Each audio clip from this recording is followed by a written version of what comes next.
Hello students, welcome to tryst with biology. और आज हम वीडियो में करेंगे genetic disorders and Mendelian disorder. Genetic disorder का जीन का कॉन्सेप्ट जो रिलेटेड था वो मेंडल ने दिया, इसलिए जेनेटिक डिसऑर्डर्स को ही क्या बोलते हैं, मेंडेलियन डिसऑर्डर्स। इसमें देखो जो दो तरह के डिसऑर्डर्स होते हैं, एक होता है सेक्स लिंक्ड इनहेरिटेंस से बना है सेक्स लिंक्ड डिसऑर्डर्स,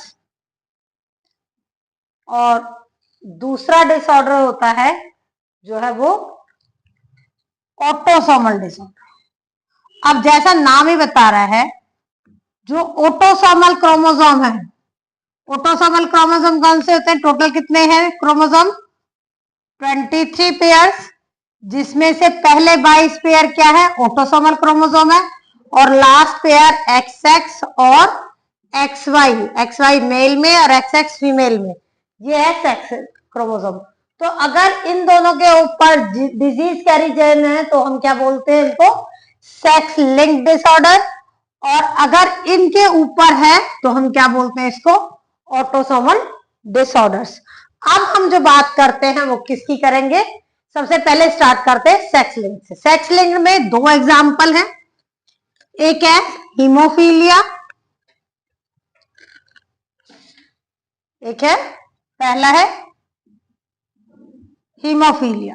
जो हीमोफीलिया डिजीज है ये ब्लड रिलेटेड है, मतलब इससे जो डिफेक्ट होगा वो ब्लड रिलेटेड डिफेक्ट है। ये डिजीज जो है सेक्स लिंक्ड रिसेसिव डिसऑर्डर है। रिसेसिव का मतलब है कि 2X के ऊपर जब डिजीज कैरी जीन आएगी तो ही उसका इफेक्ट दिखेगा, अगर 1X के ऊपर है तो नहीं दिखेगा। मतलब ये देखो, अगर XX है, इसमें फिर समझो फीमेल में XX बिल्कुल नॉर्मल है, जिसको कोई डिजीज कभी हीमोफीलिया की होगी ही नहीं। दूसरा है जो दूसरी डिजीज क्या है, दूसरा फीमेल में ही केस आ जाता है, X हीमोफीलिया X से रिप्रेजेंट करते हैं, हमने H लिख दिया, तो ये डिजीज कैरी जीन है, ये होती है carrier, but behave as normal. But behave as normal का मतलब कैसे है कि इसमें डिजीज के कोई सिम्टम नहीं दिखेंगे, पूरी जिंदगी नॉर्मल जाएगी उसकी, कोई डिजीज के सिम्टम नहीं। और तीसरा केस फीमेल में हो सकता है ये, जो कि क्या होगी, अफेक्टेड, जिसको कि हीमोफीलिया होगा, जो डिजीज होगी। और अब ये मेल में क्या चांस है, मेल में दो ही चांस है, या तो वो बिल्कुल नॉर्मल है, उसके पास कोई डिजीज कैरी जीन है ही नहीं, या तो फिर वो क्या है, अफेक्टेड है, उसमें ये कैरियर वाला चांस नहीं आता। क्यों नहीं आता, क्योंकि मेल के पास एक X है, अगर दूसरा X होता तो इसको सप्रेस कर लेता, अगर एक भी X है फिर डिजीज आ गई तो एक ही तो X है उसके पास, तो वो रिसेसिव तो है, उसको सप्रेस करने वाली कोई डोमिनेंट जीन तो है नहीं, तो इसमें वो अपना कैरेक्टर शो कर जाएगा। अब देखिए, जो हीमोफीलिया है वो एक्चुअल में डिजीज क्या होती है, क्या उसके कॉज है, कॉज क्या है इसके, X क्रोमोसोम के ऊपर अगर डिजीज कैरी जीन आ जाए, इसमें क्या होता है, कॉज है इसका जो कैस्केड प्रोटीन है, कैस्केड प्रोटीन जो होता है इन ब्लड, इसकी डेफिशिएंसी हो जाती है, deficiency of cascade protein in blood. और अफेक्ट क्या होंगे इससे, अफेक्ट होगा नॉन स्टॉप ब्लीडिंग, मतलब कोई छोटी सी भी चोट लग गई तो इतनी ब्लीडिंग होगी कि वो मर ही जाएगा। अब हम सबको पता है फीमेल्स में तो क्या मेंस्ट्रुएशन साइकिल होता है, तो इसमें जो फीमेल होंगी, अगर कोई हीमोफिलिक फीमेल है तो बस वो पुबर्टी एज तक ही सरवाइव करेगी, वो भी बहुत हाईली प्रोटेक्टेड जो एनवायरमेंट है वो दिया जाएगा कि उसको कभी चोट ना लगे। मेल में इसके चांसेस ज्यादा होते हैं, फीमेल में कम होते हैं। क्यों होते हैं, क्योंकि रिसेसिव है, मेल फीमेल के पास 2X है, अगर एक X में डिजीज नहीं आई तो वो सप्रेस रहेगी, डिजीज के कैरेक्टर्स उसमें नहीं आएंगे। ये बस उसी में पॉसिबल है जिसमें दोनों फीमेल के ऊपर इसमें डिजीज कैरी जीन होती है। जो डिजीज कैरी जीन है इसमें देखो, जो ये हीमोफीलिया है क्वीन विक्टोरिया जो थी, इनकी जेनेटिक डिसऑर्डर्स है। विक्टोरिया, इनका पेडिग्री डिजीज है। पेडिग्री लास्ट वीडियो में हमने करा था, तो पेडिग्री डिसऑर्डर है ये, और ये इनकी पूरी जनरेशन में कैरी करता है। अब यहां हम देखेंगे कि हमें एक तो ये चीज पता चल गई, ये कैस्केड प्रोटीन नहीं बन पाता। ये कैस्केड प्रोटीन करता क्या है? ब्लड क्लॉट करता है, और जब ब्लड की क्लॉटिंग ही नहीं होगी तो नॉन स्टॉप ब्लीडिंग होगी और उससे डेथ हो जाएगी। केसेस क्या क्या हो सकते हैं इसमें? हीमोफीलिया के जो क्वेश्चंस आते हैं उनमें सबसे पहला तो क्वेश्चन यही आ गया, why females are rarely haemophilic than males. तो क्या आंसर आएगा? फीमेल हैज 2x क्रोमोसोम, ये तीनों लिख दोगे।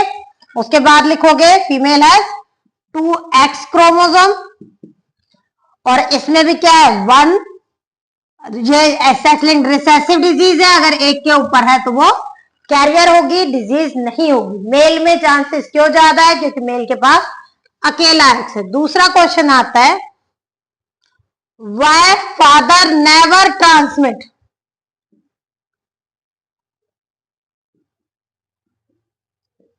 Haemophilia to their son. Haemophilia कभी भी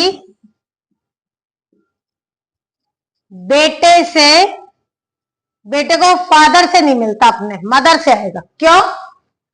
यहां देखो, ये मदर है और ये फादर है, ये इस फादर को हीमोफीलिया है, तो क्या इसके सन को हीमोफीलिया होगा?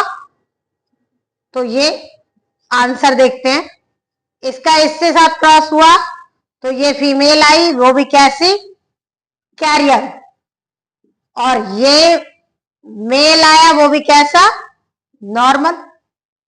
क्यों? क्योंकि सन receive Y chromosome from their father and Y chromosome has no disease carry gene. Y chromosome इसने अपने फादर से लिया और Y chromosome के ऊपर तो कोई डिजीज वाली जीन है ही नहीं। जब डिजीज वाली जीन ही नहीं है इसके ऊपर तो ये फादर से लेगा क्या? नहीं आएगी ना बेटे में। बेटे में अब ये कह रहा है कि मदर और फादर दोनों नॉर्मल है और उनके बेटे में हीमोफीलिया हो गया, तो क्या ये पॉसिबल है? मदर फादर जो है वो नॉर्मल है और सन जो है वो हीमोफिलिक है, तो ये पॉसिबल है। क्रॉस के थ्रू दिखाओ, तो क्रॉस के थ्रू दिखाते हैं। ये फीमेल ली, अब हमें पता है कि सन और ये मेल लिया, या फिर ये यही मदर फादर लिखा तो ये मदर और ये फादर। सन ले लो, ये सन आ गया। पहले तो इसको लो, देखो मेल में क्या चांस है हीमोफिलिक के? XHY, XHY। इसका मतलब Y तो इसने फादर से लिया, नॉर्मल में तो फादर में तो एक ही चांस है। मदर में 2 है, क्या नॉर्मल में एक में भी ना हो और कैरियर वाला भी नॉर्मल की तरह बिहेव करती है? तो इसको कोई ये थोड़ी देख रहा है कि इसके अंदर डिजीज वाली जीन है या नहीं है, इसमें थोड़े सिम्टम्स है। तो इसका मतलब ये वाला X क्रोमोसोम इसने अपनी मदर से लिया, तो यहां मदर पे 2 तरह के X होंगे, एक नॉर्मल वाला X और एक डिजीज वाला X, और फादर के पास एक नॉर्मल X और एक नॉर्मल Y। जब ये डिजीज वाला X इस Y के साथ कंबाइन करेगा तो अफेक्टेड सन पैदा होगा। क्लियर? क्वेश्चन इससे ये भी आ सकता है कि जो हीमोफीलिया डिजीज है वो जेनेटिक डिसऑर्डर है, तो क्या किसी फैमिली बैकग्राउंड में नहीं है और फिर भी किसी में हो जाए तो क्या होगा कि उसके हाइड कर रही थी वो जीन, रिसेसिव थी, कहीं ना कहीं उसके पेरेंटल जीन सप्रेस हो रखी थी और वो उस जनरेशन में दिख गई। तो न ये 2 3 4 क्वेश्चन है। फादर से बेटे सन में क्यों नहीं जाती? क्योंकि वाई क्रोमोसोम ले रहा है। मेल में ज्यादा है, फीमेल में कम है। क्यों? क्योंकि 2X है फीमेल के पास, रिसेसिव डिजीज है, सप्रेस हो जाती है। मेल में 2 है, वो ज्यादा चांस क्यों है? क्योंकि मेल में एक ही X क्रोमोसोम है, उसमें डिजीज कैरी जीन आ गई तो हीमोफीलिया, नहीं आई तो नहीं है। तो ये क्या हो गए? हीमोफीलिया। सेम दूसरा डिसऑर्डर हीमोफीलिया और क्या क्यों होता है? कैस्केड प्रोटीन की डेफिशिएंसी से होता है। क्या सिम्टम है? नॉन स्टॉप ब्लीडिंग होती है जिससे डेथ हो जाती है। वैसे तो कोई भी टीचर जो क्वेश्चन बनाते हैं वो कभी भी ये नहीं देगा आपको कि जो मेल फीमेल है वो डिजीज्ड है और मेल जो है वो नॉर्मल है। तो इसके चांसेस बताओ कि कितने परसेंट मेल होंगे और कितने परसेंट फीमेल इनके क्या होंगे? हीमोफिलिक है, नॉर्मल है, कितने परसेंट? वैसे बायोलॉजिकली ये पॉसिबल है ही नहीं। क्यों नहीं है बताओ? क्योंकि हीमोफीलिया जो है वो नॉन स्टॉप ब्लीडिंग से डेथ हो जाती है। ये फीमेल तो ब्रीड कर ही नहीं पाएगी, इसमें तो फर्स्ट पुबर्टी के टाइम पे इसकी डेथ हो जानी है। तो ये केस होता नहीं है। लेकिन अगर क्वेश्चन में पूछ ले तो हम अपनी मर्जी तो नहीं चला सकते ना कि नहीं भाई गलत है क्वेश्चन, फिर तो आंसर लिखेंगे। इस केस में क्या होगा? ये दोनों पे एक्स है, एच है तो ये एक्स, ये एक्स और ये वाई। अब कितने कितने परसेंट चांस हो गए? ये फीमेल जितनी भी होंगी वो क्या होंगी? कैरियर होंगी, और मेल जितने भी होंगे वो डिजीज होंगे। मतलब फीमेल में किसी में डिजीज नहीं दिखेगी और मेल जो है वो हीमोफिलिक होगा। अब ये चेंज कर रहा है, कह रहा है कि मदर तो कैरियर है और फादर नॉर्मल है। अब बताओ इसमें कितने परसेंट चांसेस होंगे? तो इसमें दो तरह के गैमेट बनेंगे क्योंकि एक के पास एच है, एक के पास नहीं है। ये दो तो आ गए, इसको इसके साथ करोगे नॉर्मल, इसको इसके साथ करोगे ये नॉर्मल, तो ये नॉर्मल मेल और ये नॉर्मल फीमेल। अब कितने कितने परसेंट चांस है? 50% फीमेल नॉर्मल है, 50% कैरियर है, 50% मेल नॉर्मल है, 50% सॉरी 25 आएंगे सर। हाँ, अगर ये पूछता मेल कितने तो मेल का टोटल 50% नॉर्मल और 50% हीमोफिलिक, टोटल मेल पॉपुलेशन में। और टोटल फीमेल पॉपुलेशन में तो अब ये देखा जाए, ये कहे कि सारी फीमेल नॉर्मल है तो हाँ भाई नॉर्मल ही है क्योंकि इसमें कोई सिम्टम तो नहीं दिखेगा उसका। तो ये भी लिख सकते हो आप कि 100% females are without disease and 50% जो 25% मेल है वो डिजीज है और 25 मेल नॉर्मल है। ये तो आ गया हीमोफीलिया का। और अगर वो ये कहे कि दो नॉर्मल पेरेंट की क्रॉसिंग कराई और उनके सन में डिजीज शो कर रही है तो बताओ कितनी प्रोजेनी में और डिजीज है? दोनों नॉर्मल है। यहां यही सेम चीज है।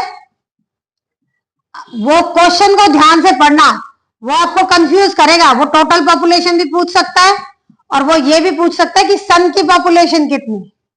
तो सन की पॉपुलेशन में एक जो है वो क्या आएगा? सन तो कितने? 50% सन ये और 50% सन ये।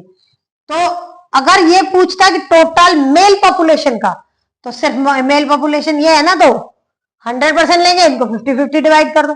और कहे कि टोटल प्रोजेनी में से कितना तो 25-25 डिवाइड कर दो 4 बार। समझ रहे हो? तो ये इस तरह से क्वेश्चन आते हैं। अब बात करते हैं सेम सेक्स लिंक्ड में यही पैटर्न चल रहा है। अब दूसरी डिजीज है कलर ब्लाइंडनेस। सारे क्रॉसेस ऐसे ही आने हैं, सारे आंसर्स ऐसे ही आने हैं, सिवाय किसका डिफरेंस है? कलर ब्लाइंडनेस का कॉज क्या है? रेड और ग्रीन कॉर्न जो होती है ना, कॉर्न क्या होती है? जो आई में होती है कलर विजन के लिए। तो इनको कलर ब्लाइंडनेस वालों को रेड और ग्रीन कलर नहीं दिखता, विजिबिलिटी इन कलर के लिए इसकी नहीं है। ये कॉज हो गया, अफेक्ट हो गया कि उसको कलर ब्लाइंड है, दिख नहीं रहा। इसमें सिर्फ एच की जगह सी लिख दो। ये कैसी हुई? कैरियर। और ये क्या हुई? Normal but behave as normal की तरह बिहेव करेगी भी। और ये हुई कलर ब्लाइंड, इसको डिजीज होगी। और इसमें भी अगर 8% है तो 0.4% चांस होते हैं फीमेल के। और मेल में अगर मेल प्रोजेनी में 8% चांस है ना। ये देखो, ये 0.4%, ये किसके चांस है? फीमेल के। मेल में क्या होगा? XY normal, XCY colour blind. ये 8% है, तो वो कितना परसेंट जा रहा है? सिर्फ 0.4% जा रहा है। अब यहां देखो, ये जो इसने कह दिया कि कलर ब्लाइंड है, ये है क्वेश्चन वही। यहां ये कहेगा females are rare, males are मोर।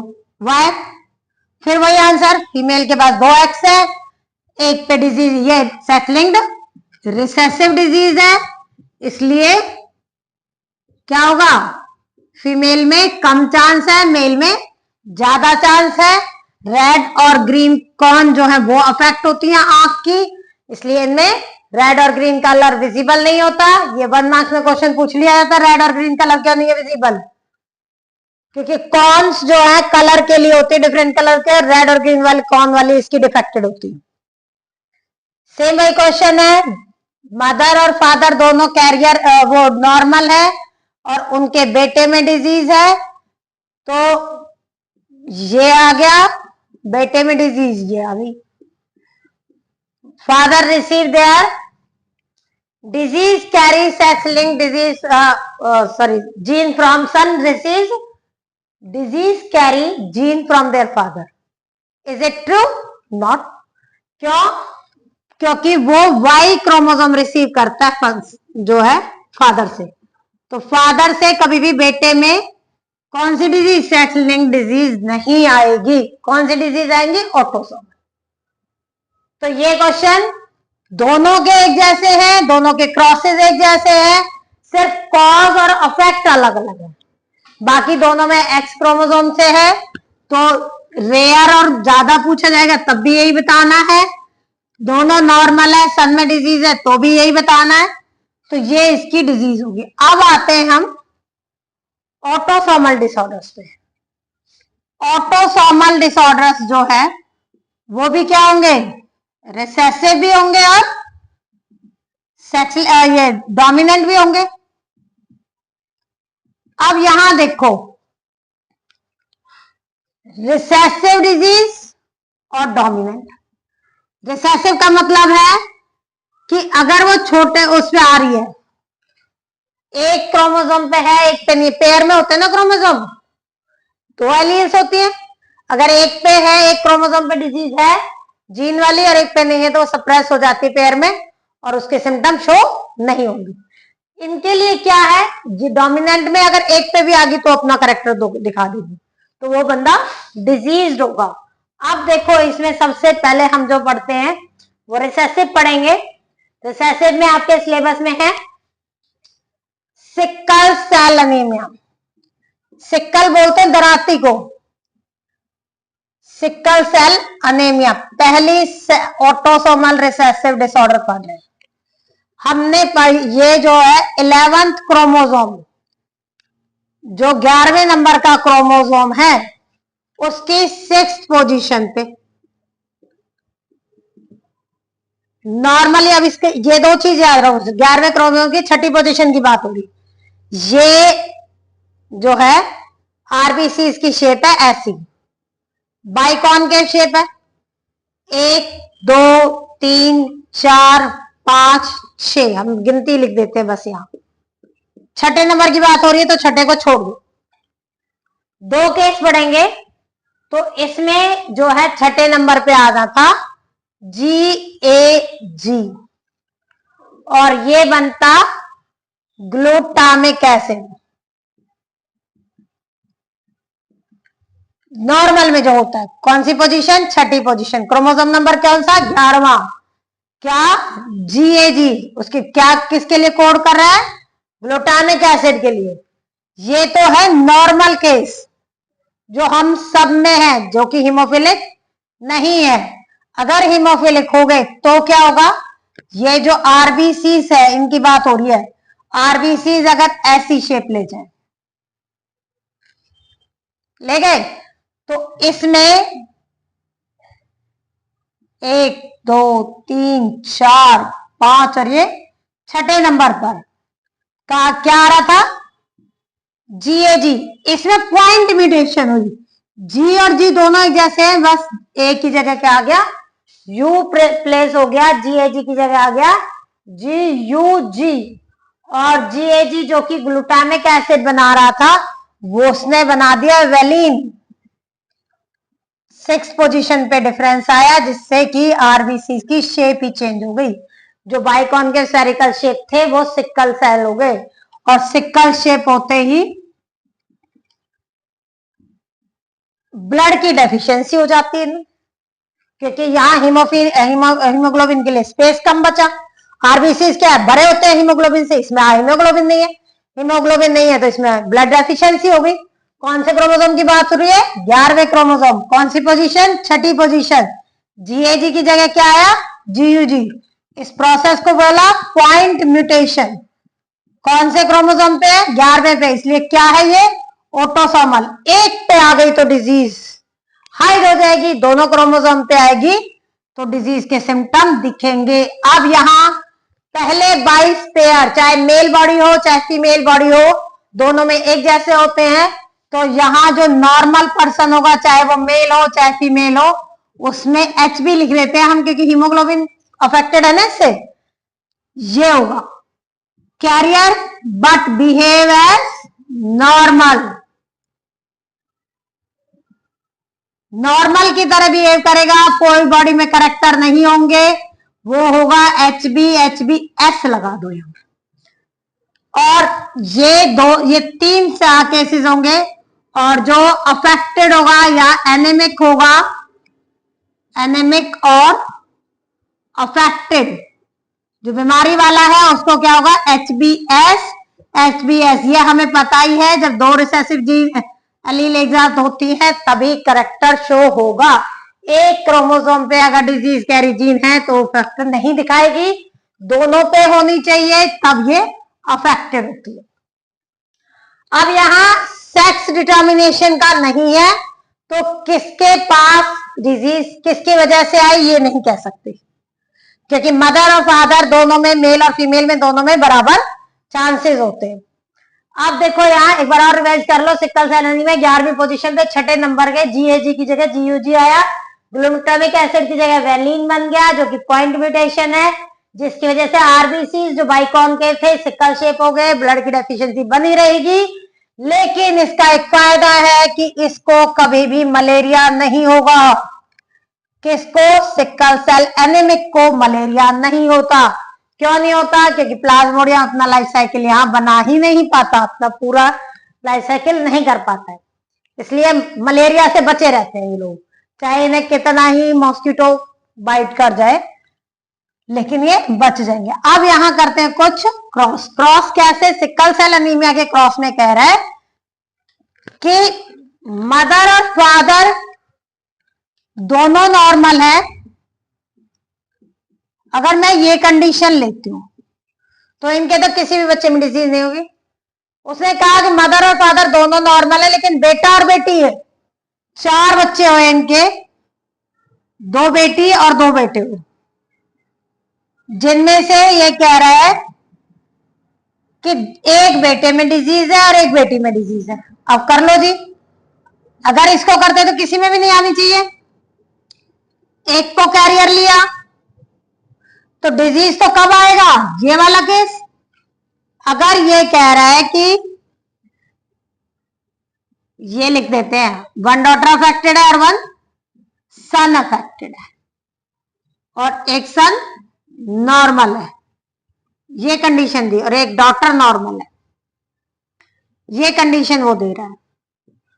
अब ये कंडीशन दे रहा है तो भैया ये कंडीशन के लिए हमें ये सारी चीज अगर हमें याद है ना, हमें ये पता है, दिमाग में हमने बिठा ली कि नॉर्मल ये वाला भी है और ये वाला भी, तो हम यहां नॉर्मल में ये भी लिख सकते हैं और क्या लिख सकते हैं, ये भी लिख सकते हैं। अब यहां सन और डॉटर का कुछ केस ही नहीं है, किसी में भी कुछ भी लिखो, आपकी आजादी है। अफेक्टेड ये है, इसमें तो कोई चांस ही नहीं है, कोई ऑप्शन नहीं हमारे पास, तो हम यही लिखेंगे, क्योंकि अफेक्टेड तो रिसेसिव है और रिसेसिव दोनों पे आएगा तो ही अफेक्ट होगा। तो हमें अब ये वाले को देखो, पहले अफेक्टेड सन ने एक तो इससे लिया होगा HBS और एक इससे लिया होगा। इनको हम नॉर्मल कह सकते हैं, नहीं कह सकते? कह सकते हो, क्योंकि ये क्या कर रहा है, कोई सिम्टम नहीं दिख रहे बाहर से, कभी पता नहीं चलेगा इसको, कोई बीमारी नहीं होगी। तो ये वाला गैमेट और ये वाला गैमेट अगर ये फर्टिलाइज हो तो ये बने, और ये वाला गैमेट बने तो हो सकता है बेटी हो तो ये बन जाए, क्योंकि एक्स क्रोमोसोम और वाई क्रोमोसोम पे कोई डिजीज वाली चीज नहीं है। 11वें क्रोमोसोम नंबर की बात हो रही है, 11वें नंबर की बात हो रही है, तो यहाँ बेटे और बेटी में सेक्स का कोई वो नहीं है मैटर, यहाँ सिर्फ क्रोमोसोम नंबर की बात हो रही है 11वें की, इसीलिए कहा ऑटोसोमल है। इसमें दूसरा गैमेट ये बना, अगर ये वाला फ्यूज किया तो ये नॉर्मल हो गया, और ये वाला फ्यूज इसके साथ कर गया तो ये कैरियर आ गया। आप अगर ऐसे कंफ्यूज होते हो तो सबसे बढ़िया है पुन्नेट स्क्वायर बनाओ, चारों केस यहां लिख दो, और अब अपनी मर्जी से, ये कभी गलत हो ही नहीं सकता।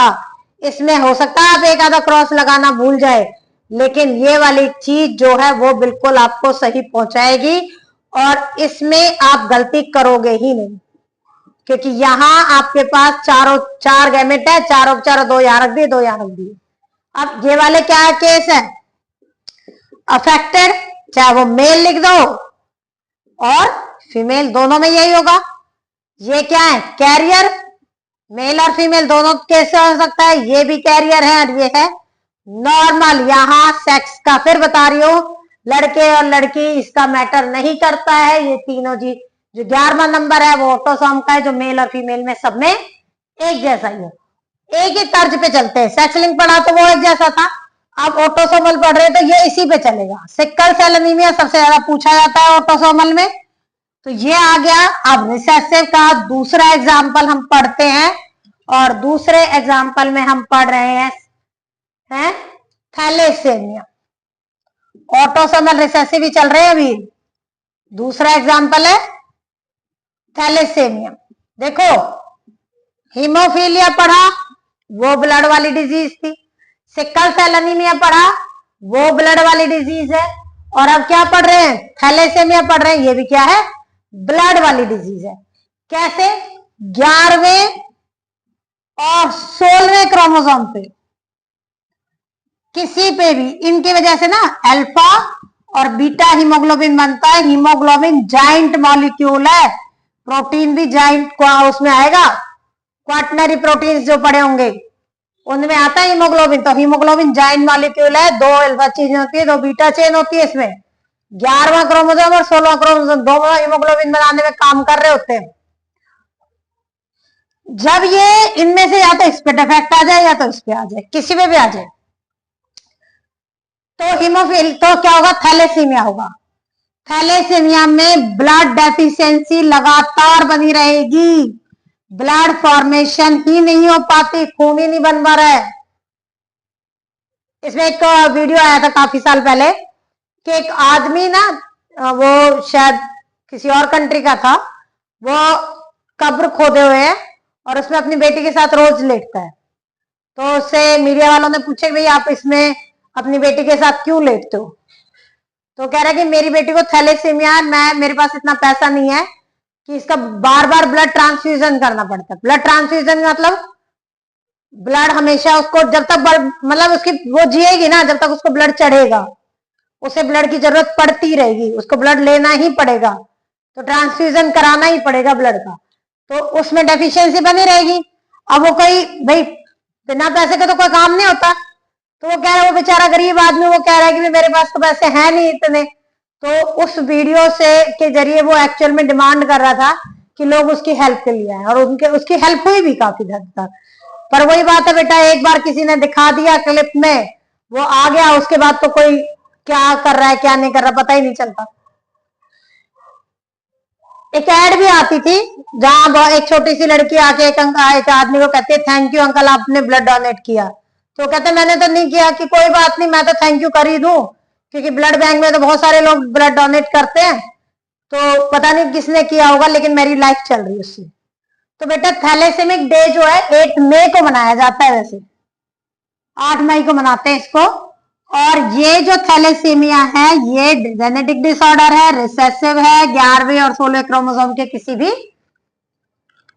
भी क्रोमोसोम पे डिसऑर्डर की वजह से होगा। यहां बस एस की जगह टी लिख दो, सारी चीजें वही, कॉज अलग है, अफेक्ट अलग है। यहां ब्लड की डेफिशिएंसी लगातार बनी हुई है, हीमोग्लोबिन बन नहीं रहा, उसमें हीमोग्लोबिन मॉलिक्यूल कम थे एनीमिक में। और ये भी क्या होगा, मेल और फीमेल में बराबर चांसेस होंगे, कोई सेक्स इसकी वजह से अफेक्ट नहीं होगा, सेक्स डिसाइडिंग डिजीज नहीं है। तो इसमें भी अगर यही सेम क्वेश्चन आएंगे कि मदर फादर दोनों नॉर्मल है तो कितने % चांसेस है एक की जेनेटिक डिसऑर्डर है ये, तो उनके बच्चों में कितने % चांस है।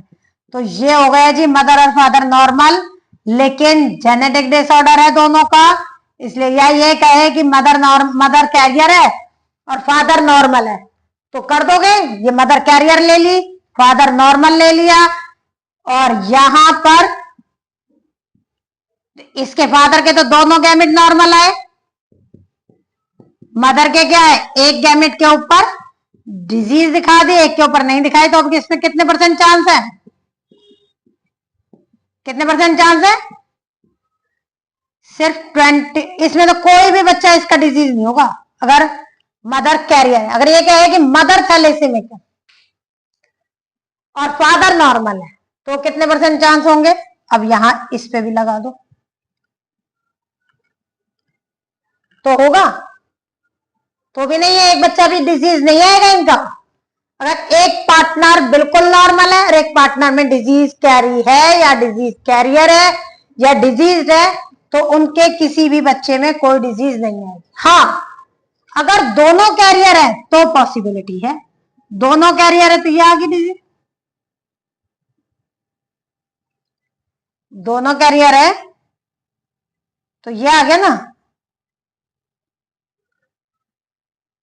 अब क्या होगा दोनों कैरियर में, ये वाला केस 25% जो है वो डिजीज आएंगे, बाकी तो ये भी नॉर्मल, ये भी नॉर्मल, ये भी है डिजीज कैरी, जीन सब में जाएगी, पर अगर दोनों नॉर्मल कैरियर है तो इस तरह से इसमें डिजीज आए, सिम्टम्स आएंगे।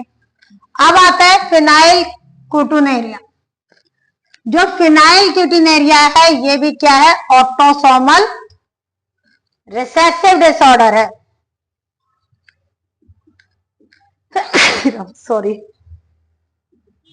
फिनाइल क्यूटिनेरिया बड़ी, एक हमने हेरिडिटी पेलियोट्रॉपी, ये एग्जाम्पल पढ़ा था हमने पेलियोट्रॉपी का। क्या होती है pleiotropy, one gene more than one character को जब कंट्रोल करती है, एक कैरेक्टर से ज्यादा कैरेक्टर को कंट्रोल करे तो वो होती है पेलियोट्रॉपी। और पेलियोट्रॉपी का एग्जाम्पल है ये फिनाइल क्यूटिनेरिया। तो ये जो है, ये देखो फिनाइल क्यूटिनेरिया, बढ़िया एक ही इक्वेशन समझ आ जाएगी, फिनाइल एलेनाइन,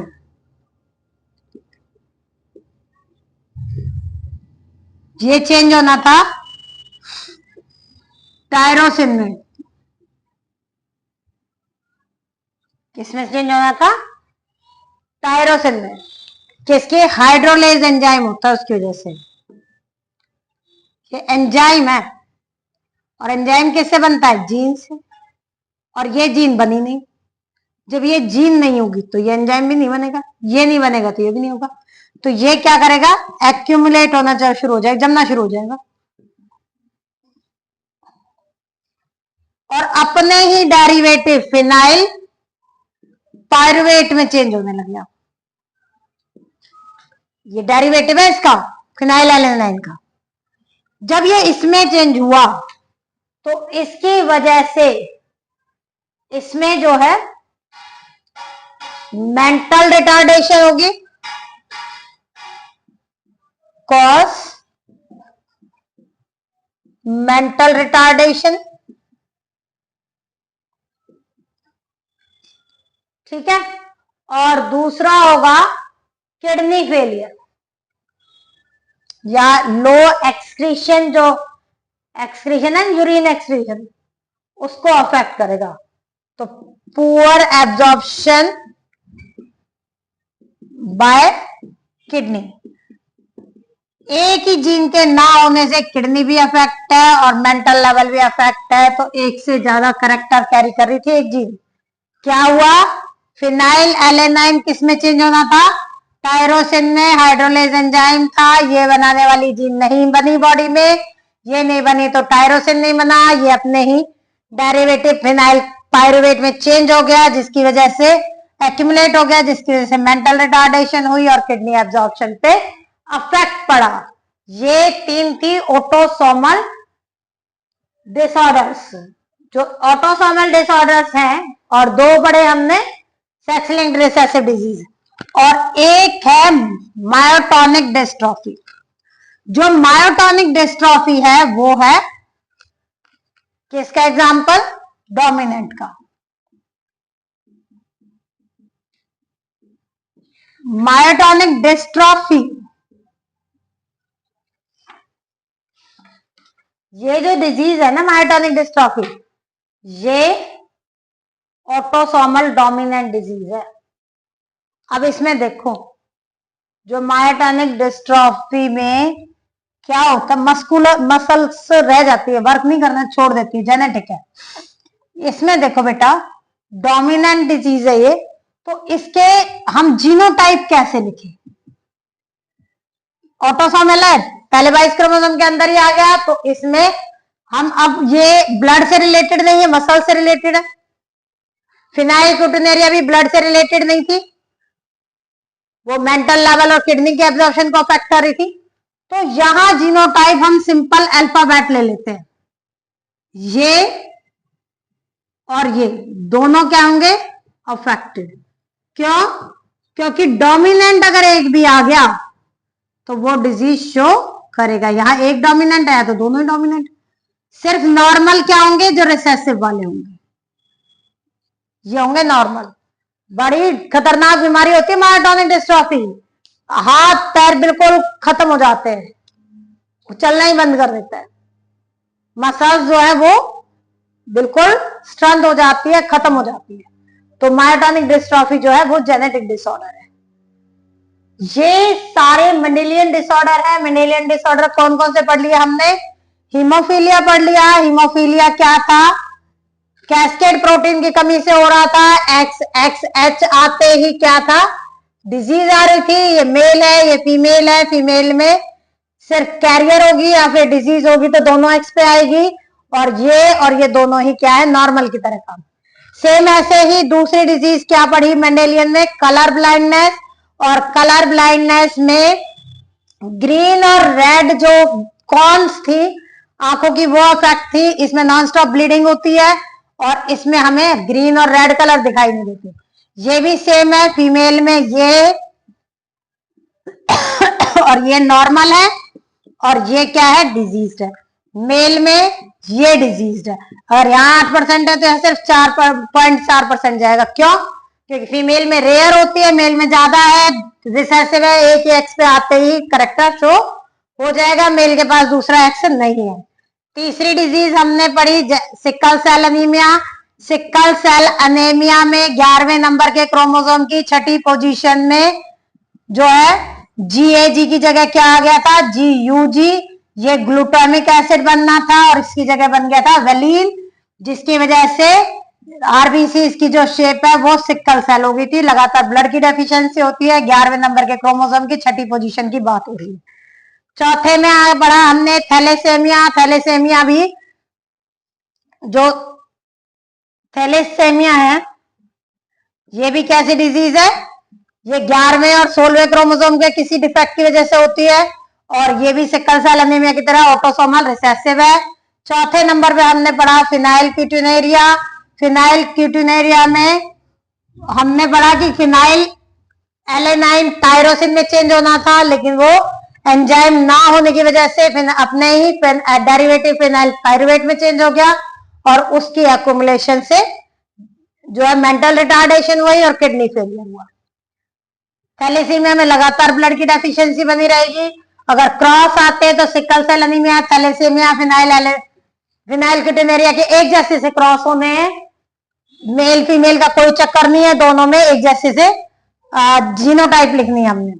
ये मायोटोनिक डिस्ट्रॉफी किसका है? ऑटोसोमल डोमिनेंट का एग्जांपल, जो कि एक भी पेरेंट में एक भी क्रोमोसोम के ऊपर आ गया तो उसमें डिजीज होगी।